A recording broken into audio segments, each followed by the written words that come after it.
So as you all know, this is our third module in this training session. So it's our third and final module. And so we'll be talking about, forgive me, that's actually wrong. We're not talking about the intercultural development. We're actually talking about intercultural competency and leadership. So we'll be focusing heavily on tying everything that we've been discussing into how we craft our leadership styles. As you may remember, and if not, that's okay as well, I am Denise Roseborough-Lotu, and I will be one of your facilitators this morning. I'm Liz.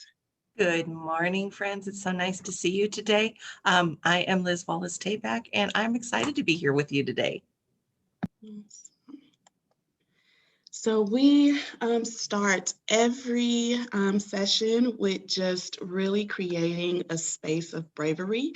And so this allows us to engage collectively in discourse as we learn not only a little bit more about ourselves, but about others as well. And so we do encourage you to, again, just engage from your perspective, look to challenge not only yourself, but others as we participate in conversations. Sometimes they may be a little bit uncomfortable in terms of the material. And then also one challenge that I want to give you all is for you to be intentional about learning at least one thing today. Hopefully you learn a little bit more, but at least one thing. This is another look at our goals for this session. And this has not changed from our beginning. Give me 1 second. And Liz, would you mind just watching the waiting room and letting individuals in as they join? Thank you. So our goals have not changed from our first session. We'll continue to dive into DEI concepts, but also again today we're shifting so that we can talk a little bit more about leadership. Here's a look at our agenda today. We'll do a high-level review of modules 1 and 2. Hopefully what you see will look familiar to you, a little bit more than familiar, because the hope is that you've been putting into practice some of the things that we've talked about. We'll talk about the importance of cultural intelligence. You've heard us use the phrase cultural competence. Cultural intelligence is kind of that next step in terms of intercultural development. We'll also talk about leadership style 101, what leadership looks like in action, and then we'll round out today's session with goal setting and accountability, because all of it is for naught if we do not plan to put it into practice. So as a quick review of our module 1, we really took a lot of time defining and coming with the shared definition of really just the foundational parts of DEI work. So we defined diversity, inclusion, equality, as well as equity. We spent quite a bit of time talking through implicit bias, what it looks like, how it may show up in our everyday actions, and what reinforces it. So that cycle of socialization. So everything that we engage with, from having conversations with one of our neighbors, traveling in the store, as well as the media and its influence on implicit bias, and how those biases can shift into microaggressions and can become microaggressions. For our module 2, we really spent time going through the Intercultural Development Inventory, the IDI. Many of you signed up and we were able to meet. I was able to meet with most of you one-on-one to talk about your own assessments and what that looks like. But we really talked about shifting from a monocultural mindset to a global mindset, and what that means for each of us as individuals, what it looks like for you all as an organization, from from where you want it to be and kind of where you were situated at present, and also talk through a little bit about things that we can do to move so that we are creating an equitable environment and workplace. We introduced the SHARP framework in both Module 1, and we reintroduced it in Module 2 as well. And this is a tool that we use to really help us as we look to engage with others who may have different lived experiences than our own. And so we present that because I do think it's really important for us to remember that as we're engaging with individuals, to remember that there's more than what we see on the surface and acknowledge that it matters. To hear things that we may not understand, and be ready to receive those things, especially if we're interested and open in building stronger relationships with our colleagues. Being vulnerable and being brave and asking questions, especially when we're thinking about and looking towards growing our cultural competence, respecting not only where people are, where we think they should be, but where we are as we consider our own biases in those interactions, and then being patient with ourselves and those that we interact with, knowing that this, and many of you heard me say this, that cultural competency and intercultural development is absolutely a journey. And so it takes time, very similar to that healthy lifestyle journey. It takes time and it takes intentional work to move from where you are to where you want to be. And so we'll kind of jump into our, I don't know if I should call it a lesson for today, but we're really talking about the intersections of cultural competence and leadership. And if you recall, cultural competence is this ability to shift your perspective so that you are engaging with those who come from different lived experiences and you're meeting them where they are, and how it relates to leadership. And many of you, especially if you've started your IDPs and are on your plan or on your journey, many of you have probably seen that a lot of this cultural competency journey has a lot to do with self-awareness. So your plan, and whether you're actively working your plan or not, has to do with you taking some time to reflect on what your values are, on where you're situated and what your culture means to you and how it influences yourself. And then understanding and kind of expanding that outwards to see and become aware of others. So as you're learning more about yourself, hopefully you're putting yourself into situations where you can learn more about others. And as you're learning more about others, where leadership comes in, and particularly culturally competent leadership comes in, is the ability to leverage not only where you're situated, but where others are so that you can attain the same goal and you're working towards the same purpose.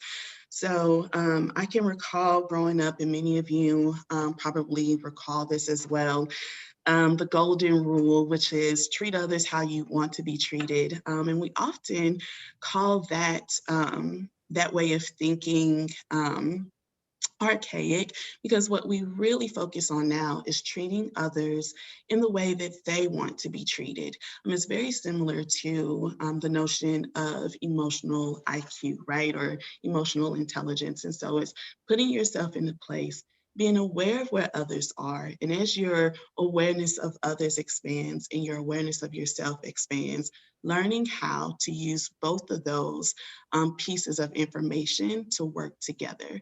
A lot of that takes place, and we talked about this, many of us talked about this in our individual debriefs, comes with communication, right? So learning how someone else prefers to communicate and meeting them where they are, understanding what their preferred behaviors or preferred interactions are, understanding your own preferred behaviors as well.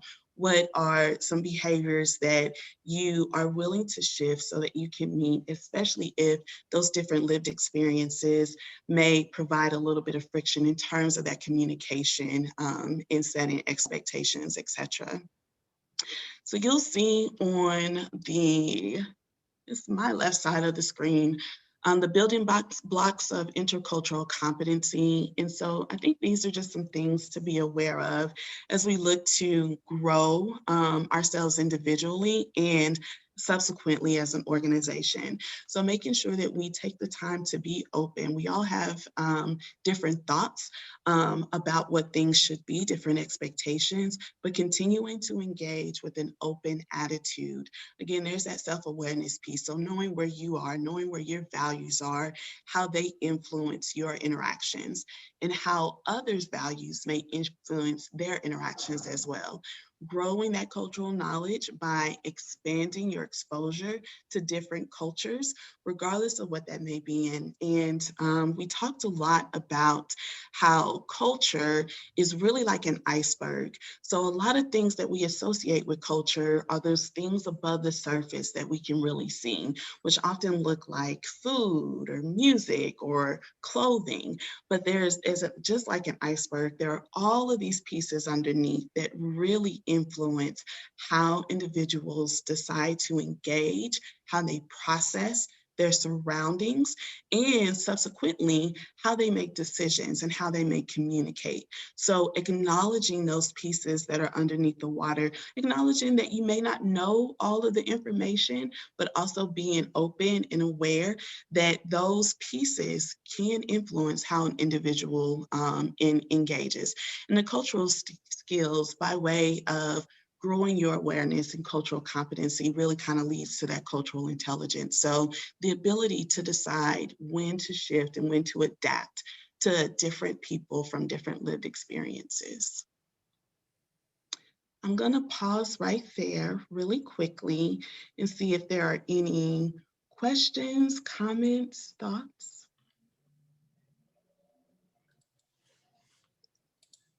Okay. We will jump back into it, and I actually have a video that I want to share with you all. So we are actually going to watch this entire video. It's by Julia Middleton, and I'm not sure if anyone is aware of this individual. Give me 1 second. Let's do a new share. But she is from the UK, and I think that she just offers a really awesome perspective on what we're talking about, right? Which is the nexus of cultural intelligence, cultural competency, and leadership.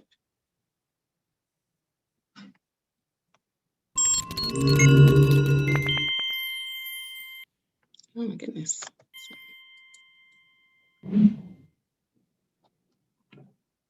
My father was a trader. He traveled the world. He traveled every corner of the world, and I watched him do it. And he used to come home, and we used to talk about whether the world, as it got smaller, would fulfill its promise. And the promise was logical, that if the world got smaller, it would become more coherent. And he always swore that it wouldn't. It never would. That north and south and east and west, and men and women, and young and old, and people of all different faiths would remain as incoherent as ever. Part of his theory was that there were going to be too many people who followed him, and that the leaders of the world would become increasingly the flying dead. He used to talk about the flying dead a lot. People who fly around the world and who land for a day or a week or a month or a year or an hour in a place, and they're expected to deliver in it, and they have not got a clue what's going on around them. It was a pretty miserable version of the world. And I became increasingly interested in the idea that we all needed cultural intelligence, or CQ.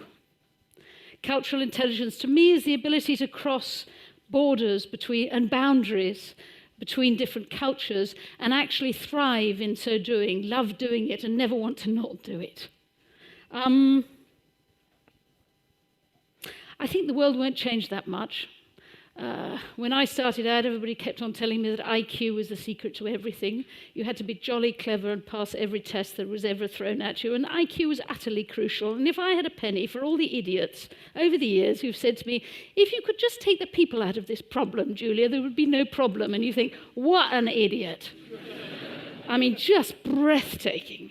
But fortunately, EQ came around, emotional intelligence. It wasn't too great for those of us who are women, because we were all supposed to be terribly good at it, but we'll miss that point out. But EQ began to take on, and people realized that there were things called human beings in this, and that on the whole it would be a good thing if leaders had a bit of EQ. Unfortunately, you then began to get people who say, I'm very good with people. And then they would forget those two extra words that need to go after it, which is like me. And I think increasingly you're now beginning to see people who know that you need CQ, the ability to work with people and lead people who are not like you. Crucial.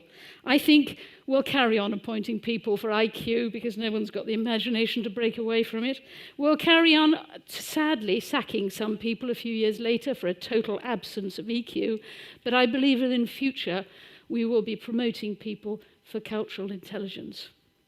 So for a long period of time, I wandered around, became one of the flying dead myself, and went round the world trying to talk to people who I thought had more cultural intelligence than most. And it seemed to me that there was something very clear that most of them had in common, which was that they'd sort of figured out which bits of them was core and which bits of them were flex.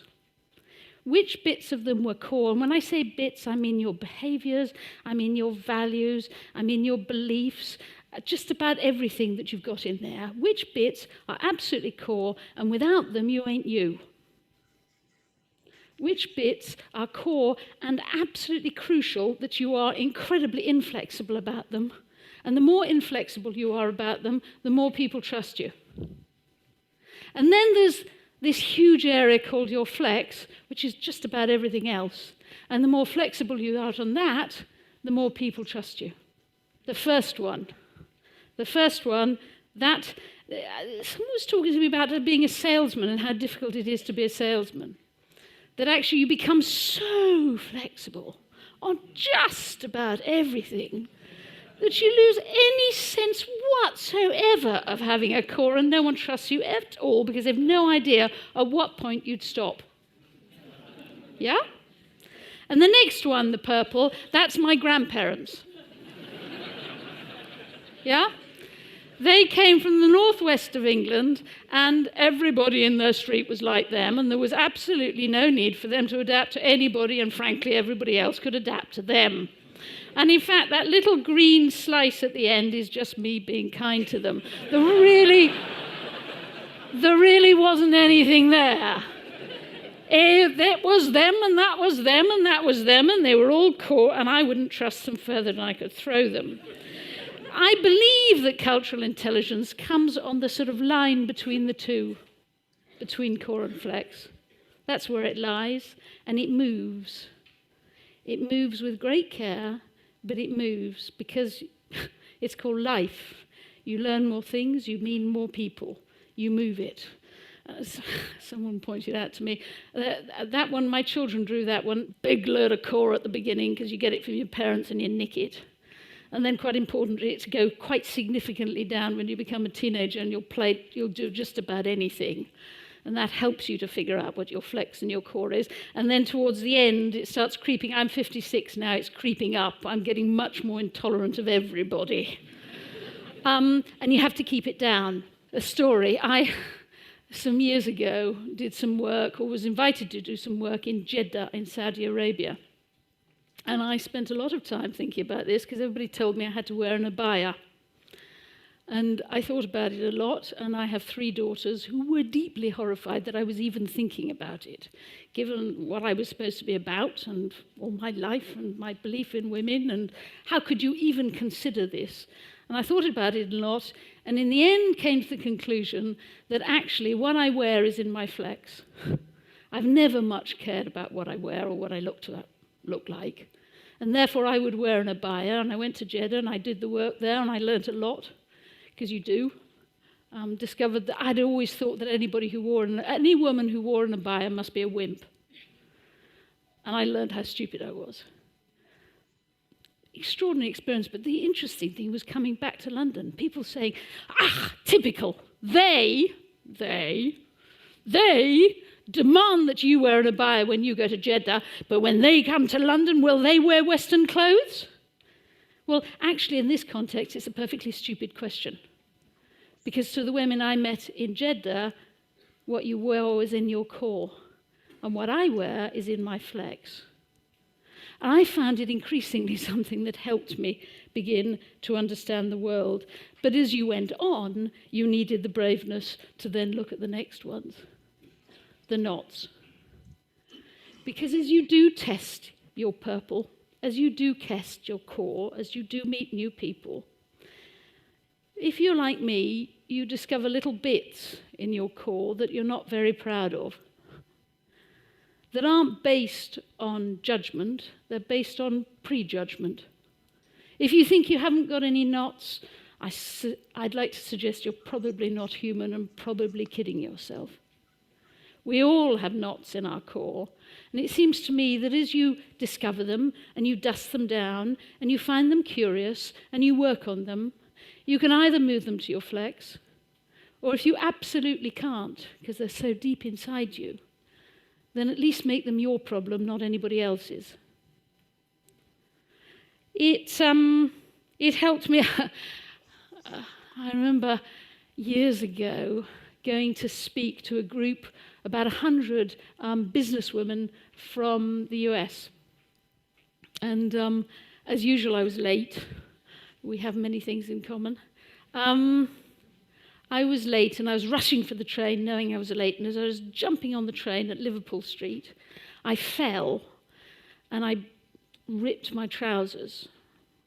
And so I got on the train, got there as fast as I could, rushed when I got to, it was in Cambridge, I rushed across and I rushed onto the platform and I started talking to this extraordinary group of about 100 businesswomen from the US. And about 2 minutes in, I suddenly said, hang on, let's just stop. Because none of you are listening to a word I'm saying, you're only looking at my knee. And I understand that you're looking at my knee, but I need you to be really clear. My values, my core says that if I say I'm going to be here to speak, I will make it under whatever circumstances, holding my trousers or not. We never finished the speech. We had the most wonderful conversation. And I discovered to what extent, what they really said to me is, if we did what you're doing now, Julia, it would be the end of our careers, however good we were. And I think that a lot of cultural intelligence is unpicking your knots and having those brave conversations that on the whole you would prefer not to have. There's something curious about cultural intelligence, and it's a sort of paradox, that you only really develop cultural intelligence if you, sir, decide to give it me. I can only really figure out what's going if you will reveal things to me. And the paradox is, of course, that you'll only reveal things to me if you think I have enough cultural intelligence to receive them. And I think that cultural intelligence is deep-rooted in an interest in other human beings, and such a deep interest in other human beings that you will not judge them with yourself as the benchmark. I think it comes from a determination to unpick the knots and to keep going and to keep on making a fool of yourself, because boy, do you make a fool of yourself, and to get into the habit of apologizing freely. I think it comes from the ability to remember that flex, if you're going to flex, then flex. It is extraordinary how quickly things get sclerotic. Is that a word? I don't know. They begin to just tighten up. And you say, but that's your flex, so flex it. And I think the last one, actually, is that you'll probably trust that I have some cultural intelligence if you occasionally observe me standing up in the presence of the opposite of cultural intelligence, which is cultural intolerance. And in those moments when it would be easier to say nothing, on the whole, it's better to say something, even if you make a bit of an idiot of yourself.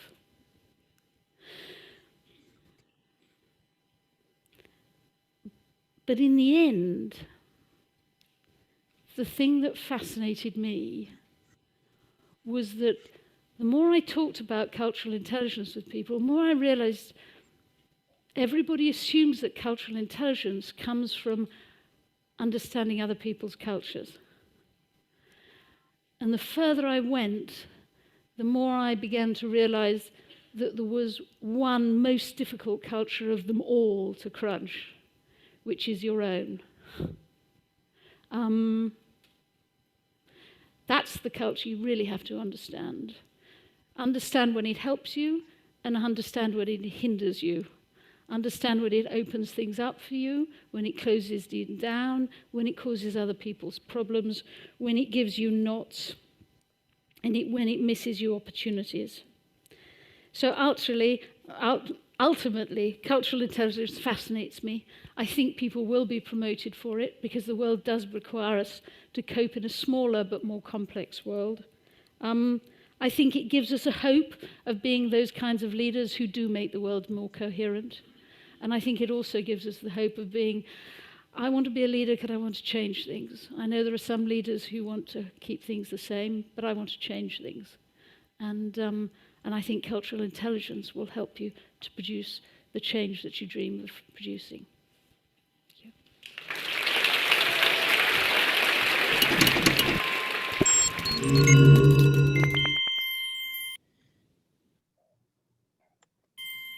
So we're going to actually go into breakout rooms, and we're going to spend a little time just reflecting on not only that video, but also reflecting on how you see cultural competence, particularly playing a role in your workplace. In what ways have you seen it displayed, or in the opposite, in what ways have you seen it discounted? So we're going to spend about 5 to 7 minutes talking through those two questions. So what resonated the most with you from that video? And then also, how do you see cultural competence, cultural intelligence displayed in working in your workplace or in your organization? All right. Welcome back. Welcome back. I do want for us to take a little bit of time to talk about just what you covered in your group. So please feel free, anyone, if you'd like to volunteer and talk a little bit about what you discussed.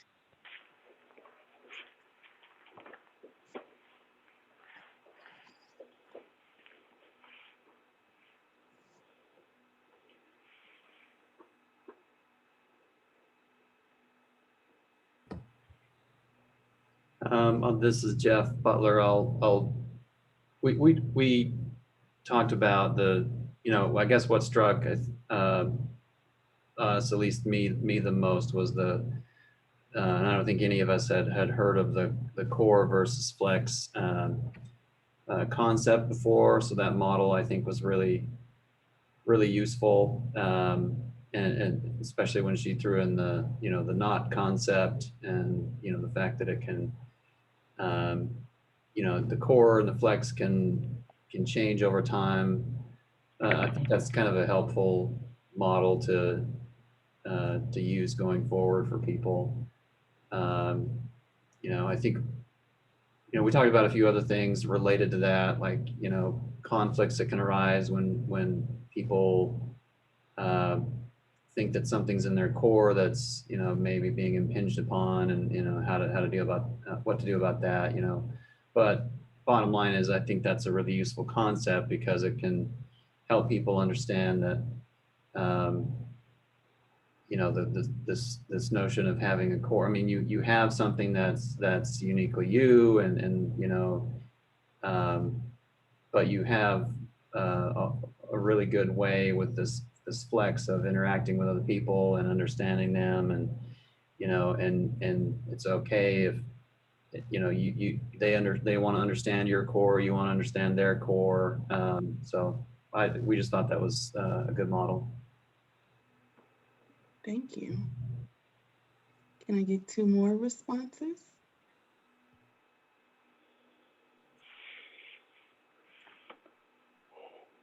This is Katie. We talked about the core concept a lot too, and in particular, the idea that not everyone has the same thing in their core, which I totally makes sense, but I had never really thought about that. That's something that is part of my core that is really important and valuable and identifying to me might not be of any value to someone else in their core. I thought the clothing example was a really good one, that for some people that's really important to them and for other people it's not. So you can see where people get bent out of shape when those things that are part of your core don't align, and you maybe don't understand how important something is to another person. So I thought that was just a really interesting example. Thank you. One more.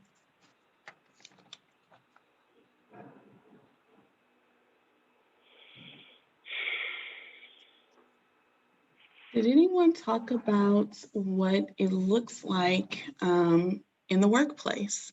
How maybe you identify it in the workplace, or how you may convey what is your core or your values. We talk a lot about values, right? What that might look like in the workplace.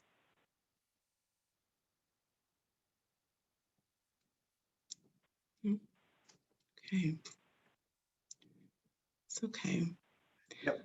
Our group did, and mainly focused on how some people are very, very driven to perform at a certain level and work to certain hours or past certain hours, which may reflect the fact that they're that drive to work beyond the expectations is part of their core, but that may not apply to everyone. Some people may show up to work to get a paycheck to pay their rent, and it's a thing they have to do for life. But other people, they live work, and so that's kind of a thing that we talked about a little bit. Absolutely, absolutely. I think it's really important for us to note as we talk about these values and these core pieces of ourselves, understanding how they align with the core values of the organization, right? Because when we're talking about creating an equitable workspace, it's about establishing those expectations, but establishing them in a way that our colleagues, ourselves feel comfortable in interacting authentically in their space, right? So we talked a lot, and I heard a lot about what may happen and how conflicts may arise if our cores or if our values are feeling infringed upon.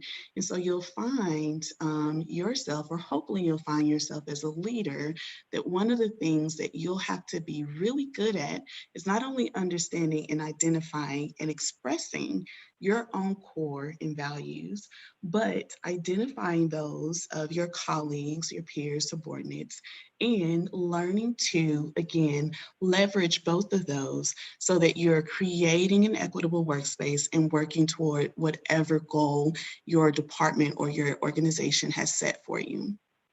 We'll talk a little bit more about how those pieces can influence your leadership style and your leadership identity here in a second. But what we're going to do right now is take a really quick break. It'll be just about 5 minutes. We'll take a really quick break, and then we'll reconvene at 9:21. And we're going to jump right into it. So as I mentioned at the very beginning of today's session, we're really talking about the nexus between cultural competence, cultural intelligence, and leadership. It's really hard for us to talk about leadership unless we have a definition of it. And so what I would like for us to do, because I like hearing what you all have to say in terms of defining some of the terms that we engage with, is I would like for us to go back into our breakout rooms and only take about 3 or so minutes. And I want you to define leadership as well as leadership style. So just take about 3 minutes in your group and talk collectively on how you define leadership and how you define leadership style. All right. So what did you all come up with? Let me hear 2 responses. What is leadership and what is leadership style? This is Richard, and I was with Fire. I was someone appointed me to do this, so it was a lot of leadership in our group. But ours was pretty simple, and leadership obviously is not simple, but we used one word, and Shay came up with this, and I firmly believe that. And we said leadership's influence, and that's of how you get people to do what you need them to do in a positive way. And that was one that we came up with. And I think it describes it, when you use one word to describe leadership, it's influence. Thank you, Richard. Can I get one more response?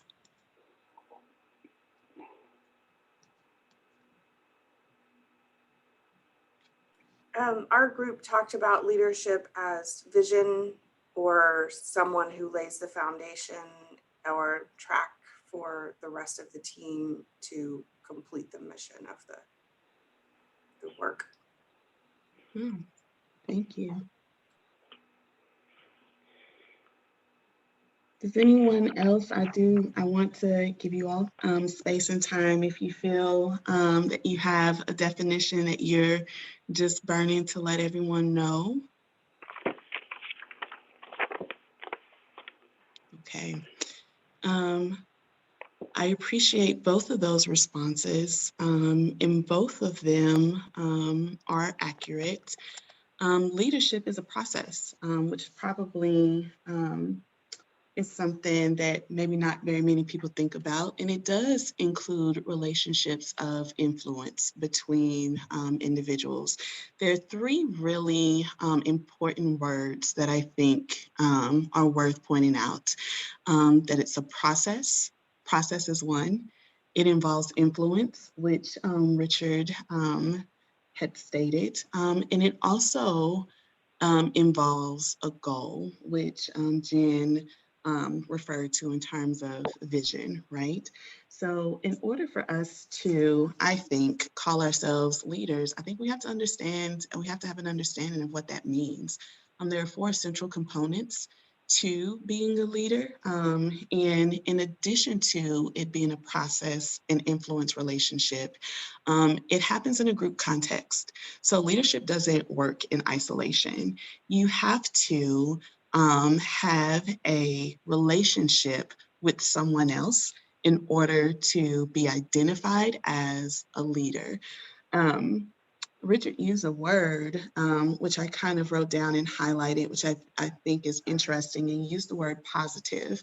I think it's important to note that not all leadership is positive, right? The context in which leadership takes place is important.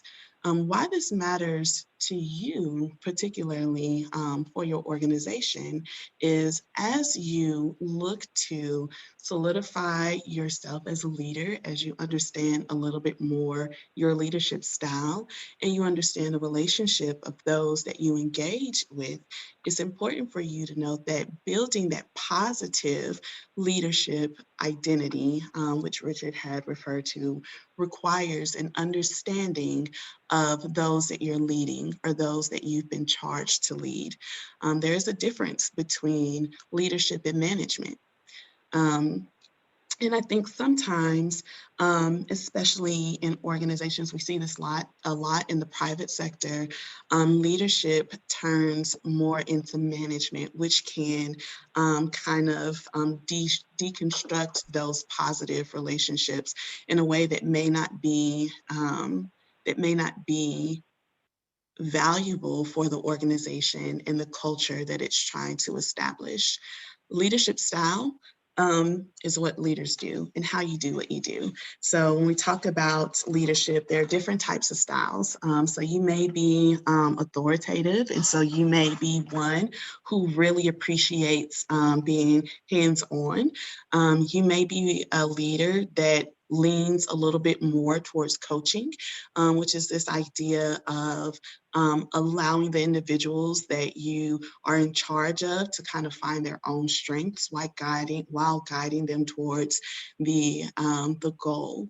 What we'll talk about a little later on this morning is transformational leadership, which is probably the newest form of leadership style, newest being since about, it really began to emerge in about the 1980s is really when it started to kind of galvanize, especially in the private sector. But this idea of being a leader who helps individuals to become their best self. So help individuals understand their potential and use that and leverage that to help move towards your organization's goals, your department goals.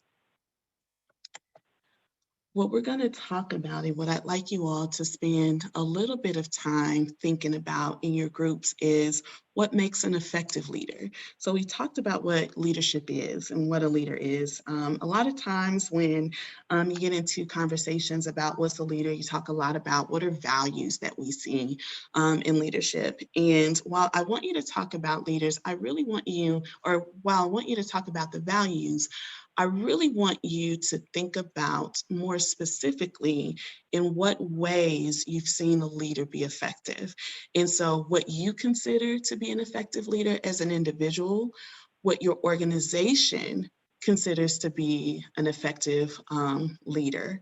But what I think is most important and what I really want you all to take time thinking about is how does your organization reinforce that this is what we think an effective leader is? Because a lot of times what we'll see is something written down on paper that says we appreciate integrity, we appreciate and we value timeliness, or we value transparency. But I think it's important to think about how these values that we say we're appreciate and that we say we want to emphasize, how they're being reinforced by the actions that our organizations or that individuals are doing. And as you're thinking about that question 3, which is again, how does your organization not only show what they value in an effective leader, but what actions they take to reinforce those values? Also think about whether or not you see any discrepancies. If you see any discrepancies, especially because of the group that we're talking about and talking to right now, think about how you may be able to work to reconcile those discrepancies. So those things that you say that you value, you're actually showing that you value as well. So we're going to take about 7 minutes to work through that as a group. And I think Liz may have just put those in the chat. All right, welcome back.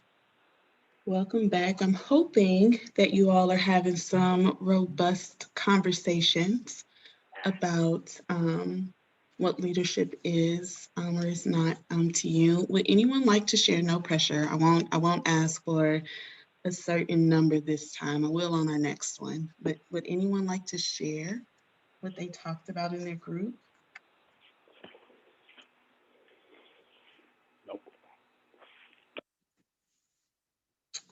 Okay, we will keep moving.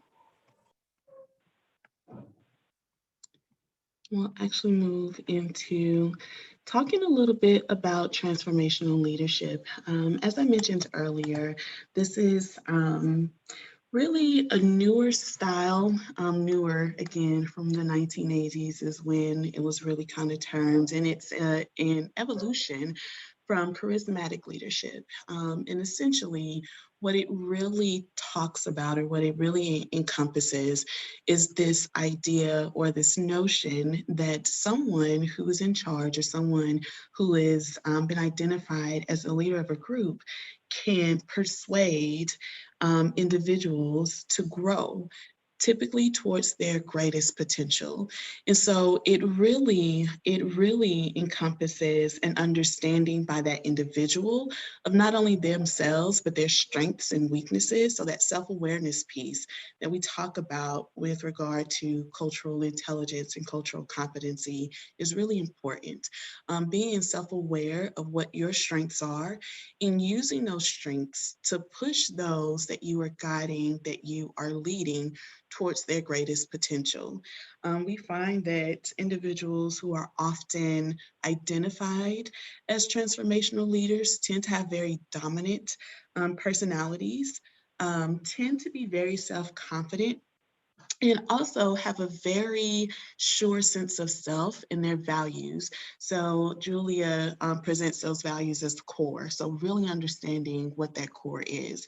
And so if transformational leadership is something, a leadership style that you hope or that you would like to be associated with, it really takes some time for self-reflection. I believe you all have heard me say this before. I know Liz hears me say it all the time, but the first step towards growth starts with self-reflection. Those who are considered transformational leaders are very good at communicating and articulating expectations and their goals. So they're very good at crossing those boundaries of communication, typically across all different walks of life and all different lived experiences. They're often really concerned with values, so those positive values that Richard had mentioned earlier, and they're also really good at holding individuals accountable. So not only are they setting expectations and helping individuals move towards their potential in achieving those expectations and goals, they're also really good about setting accountability, not only for themselves, but for individuals that, that they work with and that they guide. I would like to share one more video with you. And I'm not sure if you all have seen this video or not. It's one of my favorite videos. It's called Lollipop Moments. So we're going to take a moment to watch this video. Okay.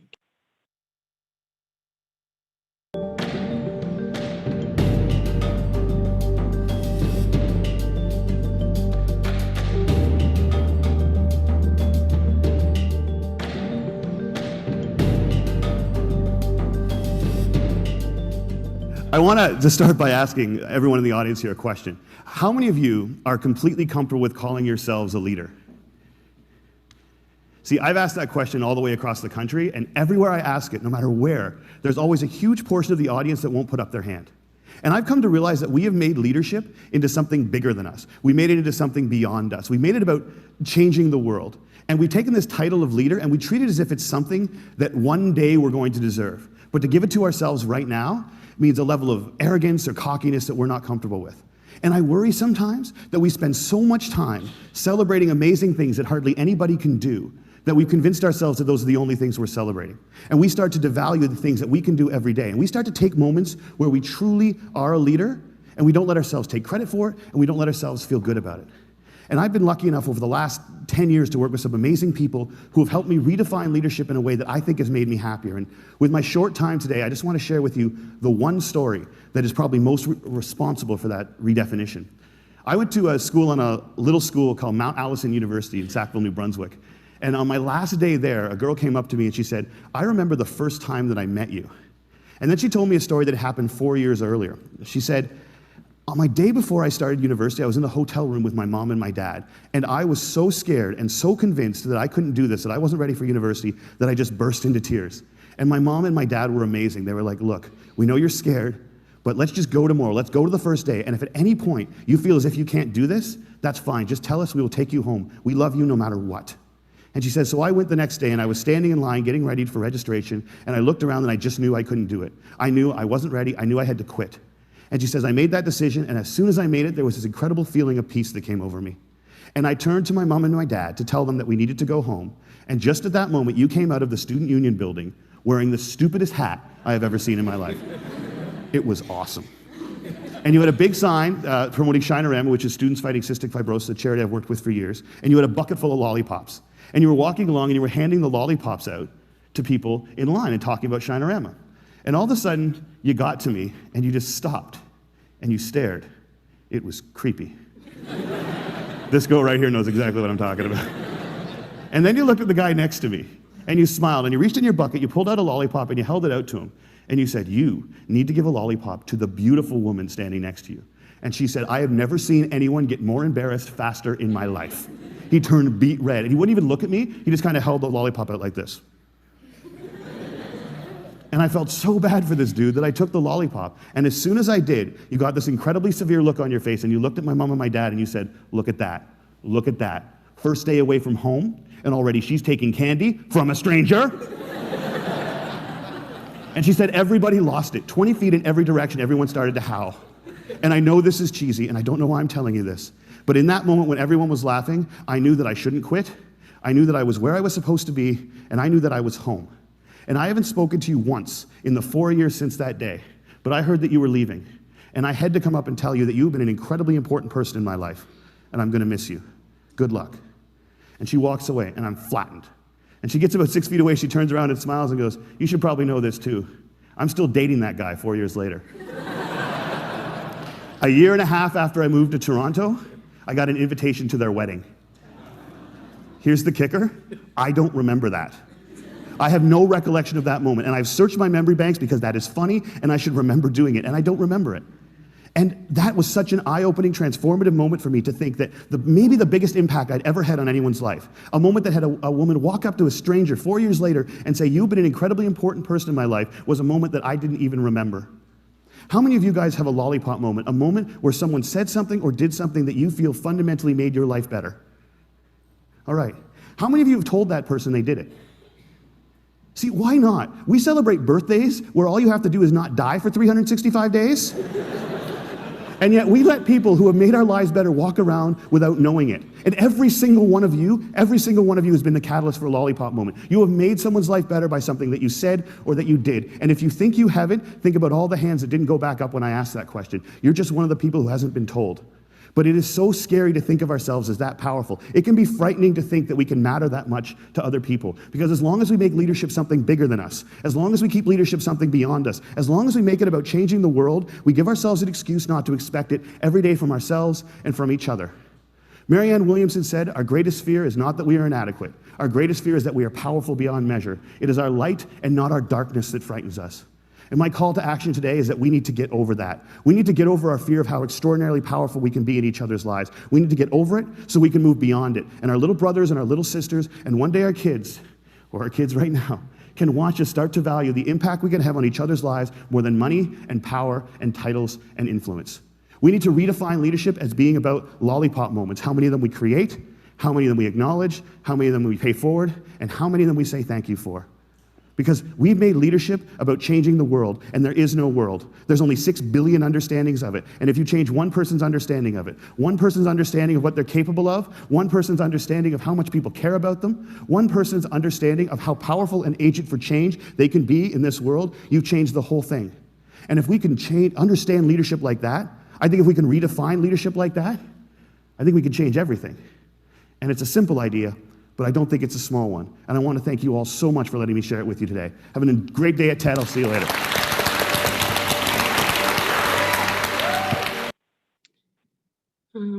As I mentioned, it's one of my favorite videos to watch, and I think that it has a place when we talk about cultural intelligence and we talk about leadership because of how we define leadership, right? When we think about influence, when we think about the process, understanding that that process are little moments that build on each other. And so when we're thinking about crafting our own leadership style, once we have an understanding of our values, of our core, and as we're learning about others, taking time to recognize that those moments in which we can provide extreme influence, especially on those that we are leading, happen when we least expect them. And so I think it's important for you to think about not only lollipop moments that you have had individually, so moments maybe within your workplace where someone has done something or someone has provided a perspective for you that's really kind of changed and been a transformative moment for you, but also you thinking about how you are creating and crafting those moments for your team and for those individuals that you're leading, whether they are people like you or whether they come from different lived experiences as well. So I want you to think about that. And we're going to go into our breakout rooms. We have 2 more times in the breakout rooms. We're going to go into our breakout rooms one more time, and we're going to talk about transformational leaders. So I want you to think about who you would call a transformative leader, whether it's someone within your organization or whether it's someone outside of your organization, but think about who is a transformative leader for you. And as you think about that, think about why you're calling them a transformative leader. I also want you to think about what that looks like for your department and for your organization, and how, as you're thinking about those individuals that you've identified, or even yourself, if you identify as a transformative leader, how your cultural intelligence may inform that leadership style. So we will go into our breakout rooms now. Welcome back. Welcome back. So can I get 2 groups to kind of share out what they talked about in terms of transformative leadership, someone they identify and maybe someone they've seen within the organization as a transformative leader?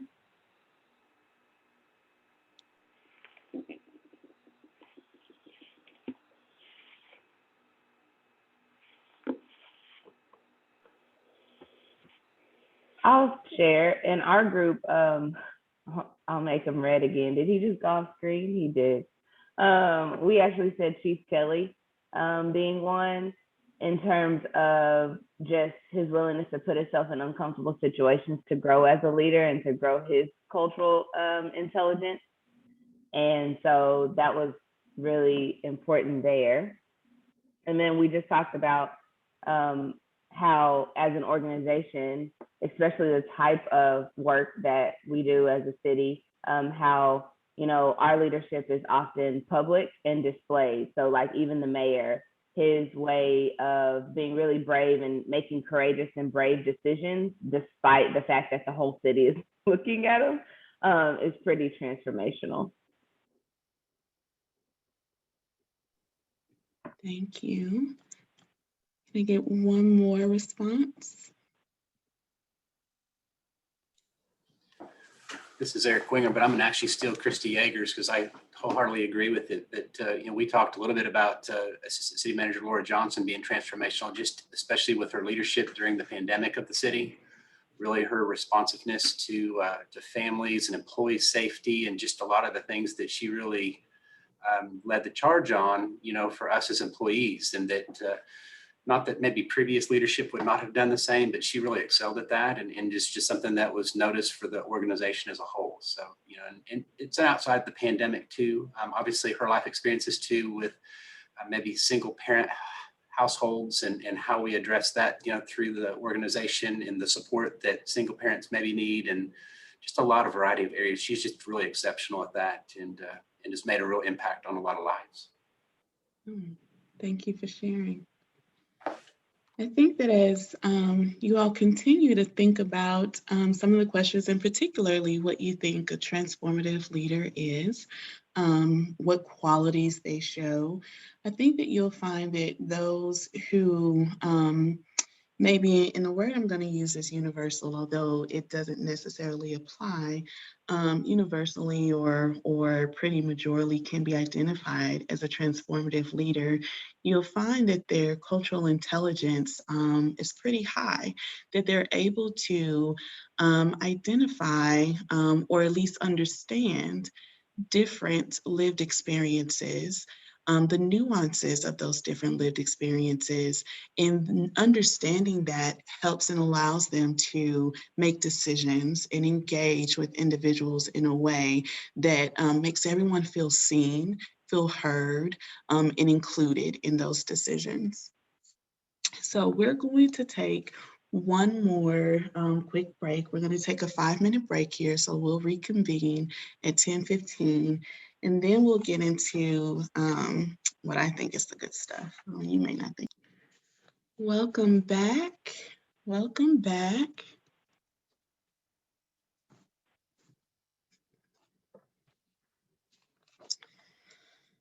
So we are going to move forward. And we are actually, I'm going to do a little bit of priming, but essentially what we're going to do is we're going to spend some time in our groups, and we are going to spend some time making them work groups.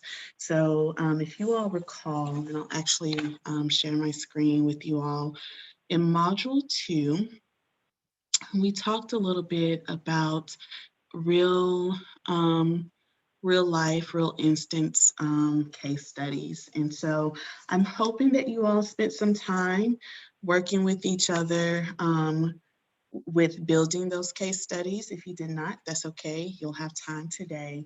But we're really going to kind of get into this. How do we move from where we are to where we want to be? If you all can remember, when we looked at our organization, when we looked at your organization's IDI profile, where you want to be is in acceptance, that perceived orientation. Where we are currently is that minimization, which means that we have some work to do to move to where we're showing an appreciation and understanding of how those different lived experiences can affect decision-making logic. In understanding where our goalpost is, we can work towards, especially with this team, putting together viable action plans to create the culture and the environment that we want. So I'm going to spend a little bit of time reviewing those case studies and then talking through how you use everything that we've talked about to create action plans that matter. And then you're going to do it. Again, this is just a review. You all received, not only did you see this in Module 2, but you received an email like the first part of June that really re-emphasized this particular portion of our training, which is addressing things in your own workplace.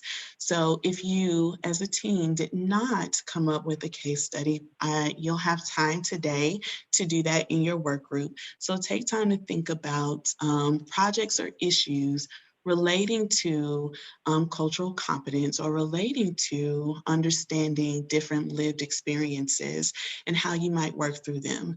Again, I have listed some things to consider. So what are some issues that you've experienced, or maybe you've heard some of your colleagues experience? And also decide where it lands. Is this a team-oriented issue? Is it a department-oriented issue? Is it a behavior, a policy, maybe an application of a policy, etc.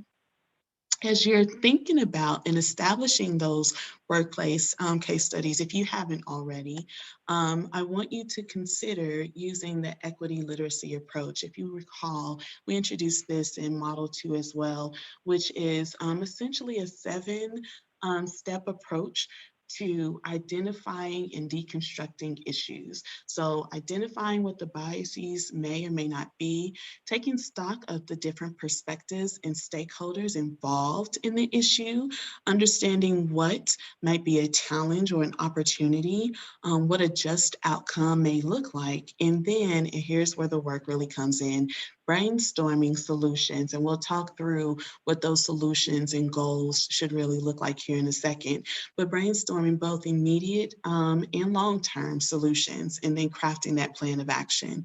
Again, we're going to set, we have set aside what I think is enough time. It may not be, and that's okay, because my hope is that this doesn't die here. My hope is that you continue to have conversations beyond our moment. this morning to address some of those issues. And when you're thinking about long-term and short-term goals, I think it's important that you're as specific as possible. And so I provided a quick little chart of SMART goals, which I assume everyone has seen before, but making sure that your goals and your action plan and how you achieve those goals are specific, measurable, attainable, realistic, and time-bound. Again, I think this is a really dynamic group, and a group that can absolutely impact and affect change within organization. It has the leeway to do it. And so I think it's important that we utilize this time and utilize our resources to attack those pieces that need to be put into place so that we're creating that equitable workplace.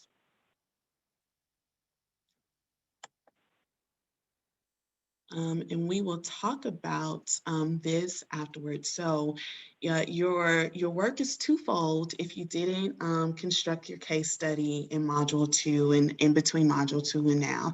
So the first piece is going to be constructing and identifying that issue and what that issue looks like, and really deconstructing the issue, thinking about where it leads and lands, and then working through how you can address that issue. And we're going to take, like I said, quite a bit of time. I'll kind of pop in and pop out. My first time we'll pop in will be in about 10 minutes, but we're going to send you into your breakout rooms. In terms of the case study, you all should have received, again, an email from me like in the beginning of June, so you can see that equity literacy approach as well as the specifics of that case study that you should be creating and crafting. Are there any questions before we disperse? Okay, go forth and conquer. All right, welcome back, welcome back. I'm hoping you all feel that you ran out of time. Yep. Yes. Good, good. I know that probably sounds so weird. Why would I be excited about that? Because as I mentioned earlier, my hope is that you all continue to have conversations after this moment. I don't want it to end here. I don't want discussions on how we can better our workplace, how we can move to where we want to be to end in this moment. I do want us to take some time to talk a little bit about what you were able to cover in your groups. So I'm going to put these questions up really quickly and just see as far as you got, which is fine, what did you come up with? If you were able to get to a solution, what did that look like? And what takeaways do you have for continuing to address not only this issue, but similar issues as well? So I'll take 2 responses so we can start a conversation on how we can improve our workplace.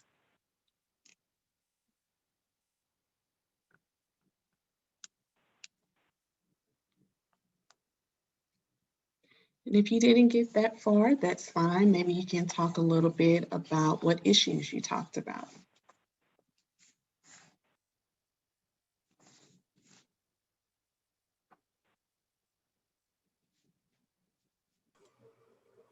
Hi, this is Lisa. I'll share some of our group. We came up, some of our members were already working on some technology solutions that would have, that could change the language used to engage people. After our last meeting, I had committed to looking at my department's dress code policy to make sure it was inclusive and didn't infringe on anyone's cultural or gender identity. And so we've marked it up and reviewed it with senior staff. I'd asked our team members in my breakout group if everybody felt empowered by their leadership to do whatever they needed to be done to consider diversity, and everybody was pretty positive that they were supported. So that was a cool takeaway for me. Thank you. I appreciate that. And I appreciate you talking about your dress code policy. Interestingly enough, a lot of policies that we engage in, although on the surface may seem very inclusive, can be exclusionary, and not because they were designed with malicious intent, but sometimes the application, or maybe in some ways the rubric or the benchmark that we're using to establish the policy can lean towards exclusionary practices. Can I get one more person to engage with me? I appreciate that, Lisa. Thank you.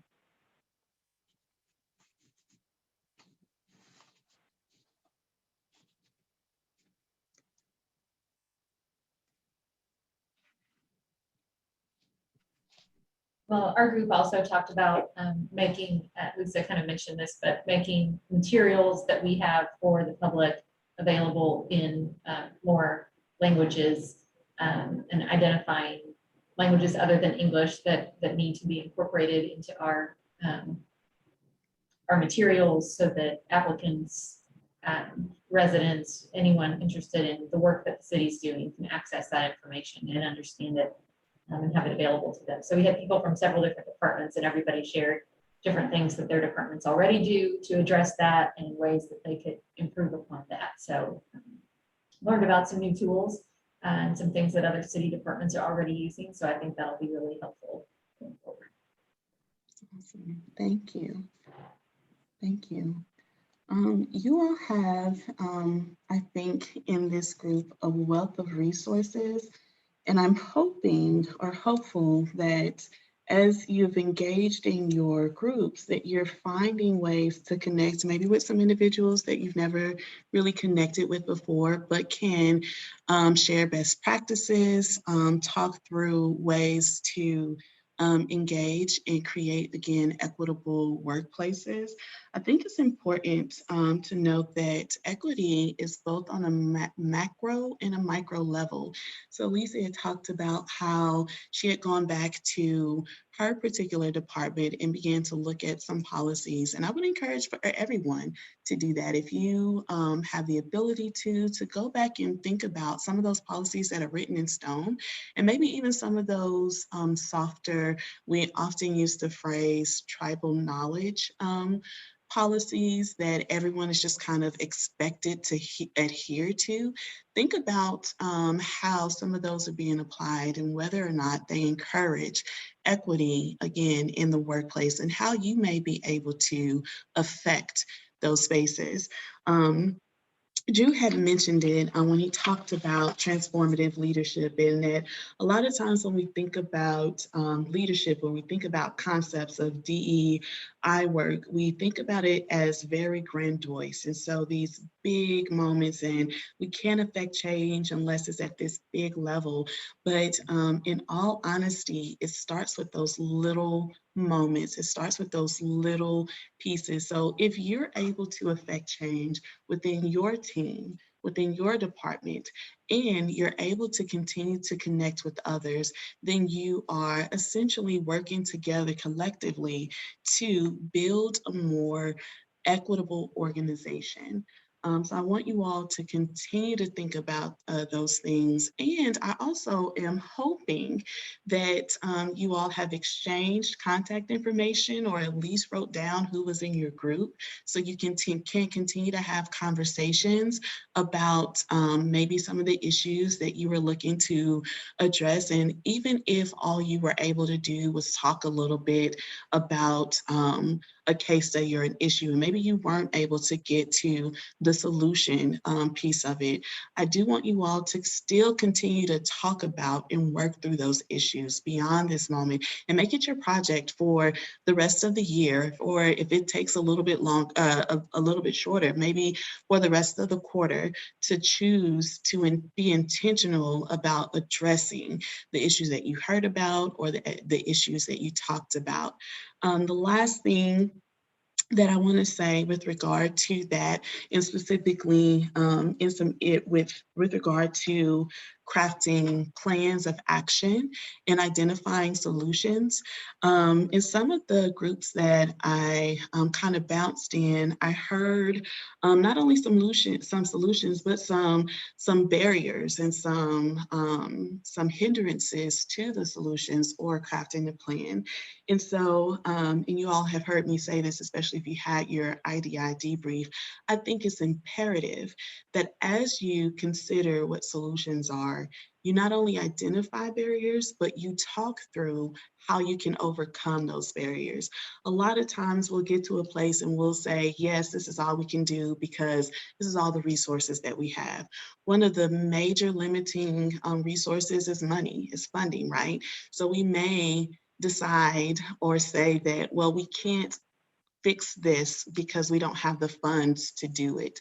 But I would encourage you to get creative and to get innovative and to think about how you may be able to circumvent issues or barriers, even though they may seem like something that can stop you.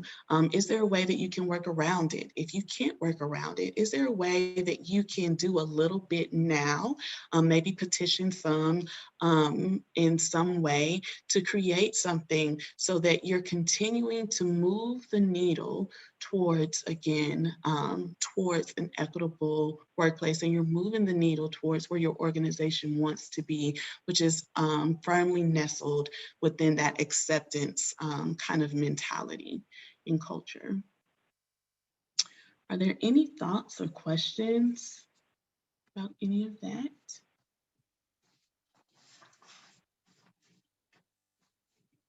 Okay.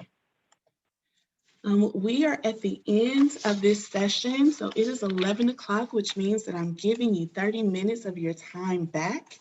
Before we end, I do want you all, if you would not mind, to please complete our post-training survey.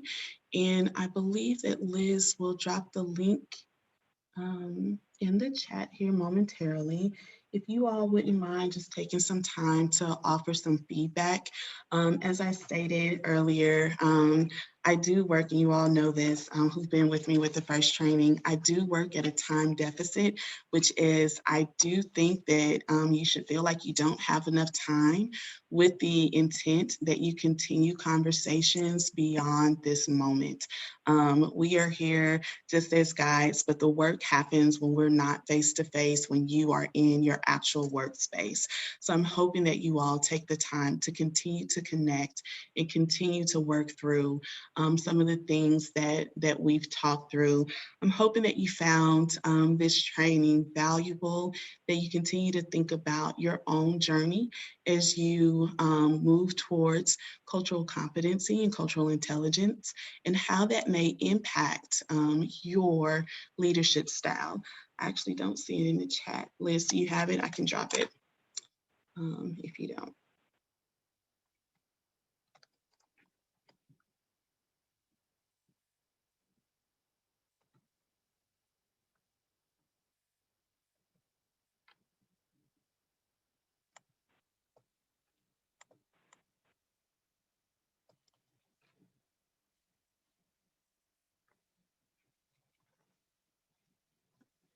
Okay. In the chat, you'll see that survey link. Again, please take the time to fill that out and provide us feedback. It is an anonymous survey. I'd appreciate it. Liz and myself will stay on a little while longer.